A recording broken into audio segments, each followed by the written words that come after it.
that afraid of this this Roger this early into the game, right? I mean, his claws definitely would not be as sharp as later into the game, especially since we are looking at the Roger going up against a Moskov, which understandably would have a lot of a tougher time to actually just snowball out of control. But okay, I completely forgot about this thing, possible thing. It's a Ruby. Yeah. It's a Ruby goal. Yeah, it's a Ruby goal. I mean, yay!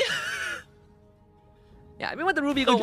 Cloud9's lineup right now have pretty much the same kind of problems in the previous game, right? When it comes down to jumping over to the back lines of Falcon. Can they even catch anyone at this point? But for now, that is welcome from Milo, connected down onto Royal Milk. And unfortunately for them, Royal Milk finds himself taken down. Dax is going to be the next one onto the chopping block, while Cloud9 does the same thing as game number 1. Bring good amount of people down while taking the turtle. Yeah, very well executed by Cloud9. Falcons Esports again, tunnel visioning and Spear of Destruction.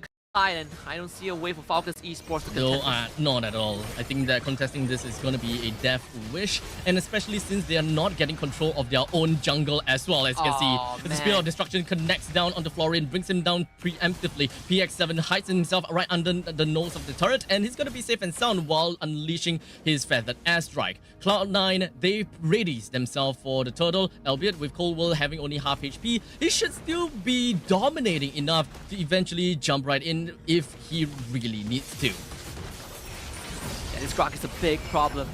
It's the wall, it's the crowd control. I'm offended, connected down on the Mlbb, brings him down almost immediately. Dax takes the turtle and managing to contest for that. Cowell immediately flickers himself out of the way and is going to be safe and sound for now, or maybe not, as PX7 unleashes death coming in with the airstrike. Base is going to be the next one on the chopping block as well, as Dax he wants lead more. means nothing to the eyes of Falcon Esports. In the meantime, the Spear of Destruction is just going to be connecting down to Kid X, while the Basic is just going to be focusing himself on Dex. But somehow Dex is going to be running away just fine. Hey. But Benny, he actually went in for the unoffended, which actually pulled the enemy closer to make Dex die. So unfortunately now, Benny went against the world. Cloud9 managed to clap back in that small, tiny little position coming in from PX7 thus far throughout the entirety of that fight. But for now, it does seem like Cloud9 is just going to be focusing on Royal Milk again. But Mobazin got pulled in, but I'm offended. And the aggressors, in turn, has been taken down instead. Mobazin now suffers a 20 seconds death timer onto themselves. And Falcon Esports focuses themselves in the middle lane, wanting to bring down this first tier defense turret in the middle lane. But MarQT is going to say no as much as possible, trying to whittle down all that below.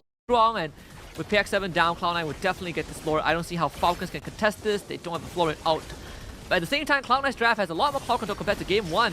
Seems like Falcons, they still want to fight. Does seem so. Milo flickers himself out, but the penalty zone did manage to connect a little bit on Coldwell, but he's not going to be caring about anything because he does have the power of nature. He's going to be fine for now. Royal Milk is going to be the first one onto the chopping block, and Cloud9 understands that that is probably the most that they can get and manages to defend. The rest of Falcon Esports now focuses on the top lane, but Cloud9, they want to get a little bit more. The Terizla just going to be jumping in, but it doesn't seem like they will be able to do too much from here at this point on. Mobazin is going to be the one that goes down second, but perhaps we'll get a third one, as Falcon Esports, they're not going to be stopping just yet. They get Milo down. And now another one when it comes down to it. I'm offended. We'll be able to connect on the Basic as well as MarQT. Basic was hoping that he will be able to turn things around, but MarQT idea of how the previous fight went through. But now we're going to be looking at the next one, as Royal Milk just going to be jumping in for the second hit onto the opponents, and he did manage to go put out a pretty good penalty zone. Mobazin is going to be the first one taken down, while Falcon Esports is just going to be marching in the middle lane. Cloud9 completely spread out. No one can see where exactly Basic is. He's going to be fine. Or sees this? I think Benny just got caught, so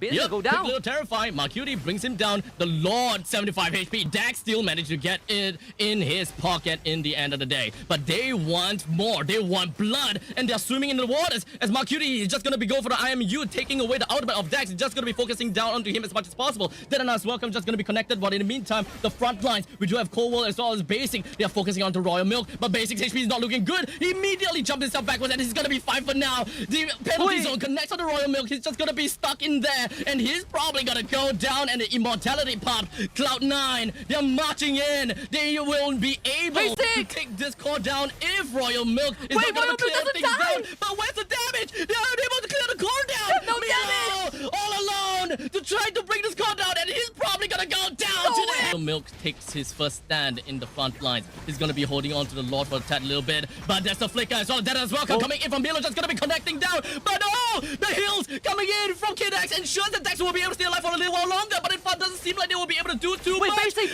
Now, it's just going to be Marcute. He's just going to be holding on to the back. But basically, he's just going to be jumping over to the back lines and focusing down onto the core as much as possible. They push in. It's all left with KidX. Royal Milk and Benny is nowhere to be seen. Never mind. Royal Milk is now here. Is it really even going to be enough? Basically, just dealing immaculate damage over to KidX. They want to end this fast enough, but Basic is just going to be jumping around with a sliver of health. Both of them, they're going to be fine though. All of these lanes just main part of the game the is down crown. to the bottom lane as Marcuti is going to be taken down now. The offenders are going to be connecting down on Basic as such. The Immortality is going to be taken down. And that is going to be him going down on the Mova Zane as now Royal Milk jumps in. His penalty zone connected to Mova Zane. A very crucial take. They managed to bring two, but buying that with KidX with his ultimate, and they're not afraid of anything. But for now, Grok comes in from behind. Coldwall was hoping that he will be able to get a final with the wild shot, doing nicely. But forward the penalty zone coming in. Royal Milk. They clean things up, and Cloud9 they suffers another defeat to the hands of Falcon Esports.